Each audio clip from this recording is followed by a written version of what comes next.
नसीब का लिखा 15वीं सदी की यह कहानी है। किसी गांव में बहुत ज्ञानी पंडित रहा करता था। पंडित आजू बाजू के सारे ही गांव में बहुत प्रख्यात था और इसी वजह से धनवान भी। पंडित का परिवार ज़्यादा बड़ा नहीं था। पंडित अपनी पत्नी के साथ अपने बहुत बड़े घर में अकेला रहता था, क्योंकि पंडित को कोई बेटा या बेटी और एक बेटी थी जिसका विवाह पास के गांव वाले एक श्रीमंत लड़के से हो चुका था। पंडित ने शादी से पहले अपने होने वाले दामाद की अच्छे से जांच पड़ताल की थी और अपनी बेटी का भविष्य भी ठीक से पढ़ा था। तब जाकर उसने पंडित की शादी की थी। लेकिन चंद सालों में ही पंडित का दामाद बुरी आदतों के चंगुल में फंस गया। जुआ और शराब की बुरी लत ने उन्हें सड़क पर लाकर रख दिया था। अपनी बेटी की ऐसी दुर्दशा देखकर पंडित की पत्नी काफ़ी दुखी होती थी और अक्सर पंडित से कहा करती थी कि तुम जाकर उनकी मदद कर आओ। पंडित हमेशा अपनी बीवी को यह कहकर उनकी मदद करने के लिए मना कर देता था कि अभी कुछ समय तक उनका बुरा वक्त चलना है। हम चाहे कितनी भी कोशिश कर ले, जो उनके नसीब में नहीं है वह उन्हें नहीं मिल पाएगा। पंडित की ऐसी बातों से उसकी पत्नी काफ़ी दुखी हो जाया करती थी और मन ही मन सोचती थी कि कैसा स्वार्थी पिता है, अपनी बेटी को इतने कष्टों में देखकर भी उनकी मदद करने के लिए मना करता है। आखिर भगवान ने जो इतना सारा धन धान्य दिया है उनका क्या करेंगे? हमें और कोई औलाद भी तो नहीं है, नहीं ले देकर एक यही बेटी है और उसके लिए भी कुछ नहीं करेंगे तो किसके लिए करेंगे? पंडित ऐसा नहीं सोचता था। ऐसा नहीं कि पंडित अपनी पुत्री से प्रेम नहीं करता था, लेकिन उसने अपनी पुत्री की कुंडली इतनी अच्छे से पढ़ी थी कि वह यह पहले ही जान चुका था कि वह चाहे किसी भी लड़के से शादी करती, लेकिन उसके जीवन में यह समय आने वाला ही था और बिना इसे भुगते उसको छुटकारा नहीं मिलने वाला था। एक दिन खाने पीने के लिए भी मोहताज हो चुके पंडित के बेटी और दामाद उसके घर पर आए। पंडित ने और उसकी बीवी ने दोनों का खूब आदर सत्कार किया और खूब अच्छा खाना खिलाया। बेटी और दामाद की पंडित से सहायता मांगने की हिम्मत न हुई, इसलिए वह बिना बोले ही वापस अपने घर को लौटने लगे। लेकिन माँ तो माँ ही होती है। पंडिताइन से रहा नहीं गया और बिना पंडित की इजाज़त के उसने चोरी छुपे बूंदी के लड्डू बनाकर उसमें सोने के सिक्के रख दिए और बेटी और दामाद को दे दिए, ताकि बेटी और दामाद की कुछ आर्थिक सहायता हो सके। पंडिताइन यह भी जान गई थी कि बेटी और दामाद शर्म के मारे उनसे मदद नहीं मांग रहे थे, इसलिए उसने बेटी और दामाद को भी लड्डुओं में छिपे सिक्कों के बारे में कुछ नहीं बताया। जाहिर सी बात है कि जब वो लोग घर पर जाकर लड्डू खाएंगे तो उन्हें उसमें सोने के सिक्के मिल जाएंगे। इस तरह बिना उनके मांगे ही उन तक मदद पहुंच जाएगी। सोचकर पंडिताइन मन ही मन अपने बेटी की मदद करने के लिए खुश होने लगी।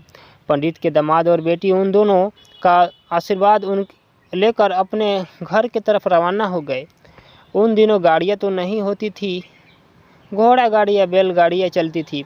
पैसे ना होते तो और चीज़ें की लेन देन से भी व्यवहार होता था।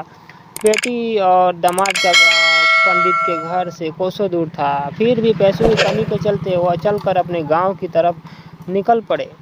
थोड़ी दूर ही चले थे कि पंडित की बेटी के पैर में मोच आ गई और वह अब उसको चलना भी मुश्किल हो गया। पंडित के दामाद ने जब देखा कि उसकी बीवी अब बिल्कुल चलने में सक्षम नहीं है तो उसने एक टांगा अपने घर तक किराए पर ले लिया। दोनों पति पत्नी टांगे में बैठकर घर तक पहुंच गए, लेकिन टांगे वाले को देने के लिए उनके पास पैसे थे नहीं, इसलिए पंडिताइन ने जो बूंदी के लड्डू उन्हें दिए थे वही किराए के तौर पर उन टांगे वालों को दे दिए। टांगे वाला बूंदी के लड्डू को लेकर वहां से चला गया। टांगे वाला अपने घर की तरफ जा रहा था, तब उसे एक हलवाई की दुकान दिखी। उसने सोचा कि थोड़े से बूंदी के लड्डुओं से मेरे घर के लोगों का पेट थोड़ी भरने वाला है, इससे अच्छा मैं इन बूंदी के लड्डुओं को बेचकर उनसे कुछ चावल खरीद लेता हूँ। टांगे वाले ने बूंदी के लड्डू हलवाई को बेच दिए। जिस गांव में वह हलवाई रहता था उसी गांव में एक आदमी ने अपने घर पर पूजा रखी थी और उसी पंडित को उस पूजा के लिए बुलवाया था। पूजा में उस लगने वाले प्रसाद के लिए उस आदमी ने उसी हलवाई को बूंदी के लड्डू के लिए जहाँ पर उस टांगे वाले ने बेचे थे, हलवाई ने भी उस आदमी को टांगे वाले से खरीदे हुए लड्डू को पहले ही ताकि वो ख़राब ना हो जाए, क्योंकि वह नहीं जानता था कि लड्डू कब बने हैं। पूजा खत्म होने पर दक्षिणा और बूंदी का लड्डू लेकर जब पंडित अपने घर पर आया और खाना खाने बैठा तो प्रसाद में लाए बूंदी का लड्डू खाते वक्त लड्डू में सोने का सिक्का निकला। इस घटना को देखकर पंडिताइन की आंखों से आंसू बहने लगे। पंडित ने जब पंडिताइन से उसके रोने का कारण पूछा तो पंडिताइन ने पंडित को सब कुछ बताया और पंडित से उनकी बातों पर भरोसा न करने के लिए माफ़ी मांगी। पंडित ने पंडिताइन के आंसू पोंछे और कहा कि तुम्हारी तरह मैं भी हमारी बेटी को बहुत प्रेम करता हूँ, लेकिन अगर हम उसकी मदद अब करते तो दामाद हमसे हमेशा ऐसे ही मदद हमें की अपेक्षा रखेगा और अपनी बुरी आदतों को कभी नहीं छोड़ेगा। पंडिताइन भी अब पंडित की बातों से सहमत हो गई। 2-3 महीने बीत गए।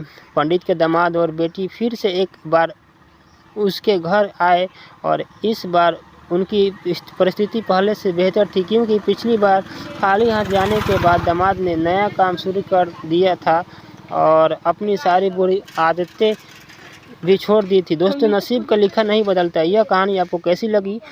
क्या आप भी नसीब पर भरोसा रखते हैं या फिर आप उन लोगों में से हैं जो अपना नसीब खुद लिखते हैं, हाथों से लिखना चाहते हैं? दोस्तों, आपको कहानी कैसी लगी आप कमेंट कर जरूर बताइएगा। अच्छी लगी हो लाइक सब्सक्राइब जरूर कीजिएगा। दोस्तों, मेरा एक एफिलिएट लिंक भी इसमें डिस्क्रिप्शन में दिया हुआ है। आप चाहे तो मैं एक अमेजोन अमेजोन मेकर हूँ और मैं इसमें अमेजोन से प्रोडक्ट को बाय सेल करता हूँ। दोस्तों, आपको अमेजोन से कोई भी प्रोडक्ट चाहिए, जैसे मोबाइल फ़ोन, ट्राईपैड या कुछ भी ईयरफोन etc जो भी चाहिए अमेजोन से, तो मेरे डिस्क्रिप्शन में लिंक है, आप वहां से ले सकते हैं। आप एक बार ज़रूर देखें डिस्क्रिप्शन में जाकर। दोस्तों, आपको अगर कोई प्रोडक्ट अच्छा लगे तो मेरे लिंक पर क्लिक करके आप ज़रूर मंगाएं। दोस्तों, इसमें आपको अभी जो ऑफ़र चल रहा है दोस्तों, इसमें आपको बहुत अच्छा ऑफ़र में मिलेगा। आप एक बार ज़रूर चेक करें, अगर आपको अच्छा लगे तो आप ज़रूर परचेस करें। थैंक यू दोस्तों, कहानी पढ़ के thank you very much. Thank you.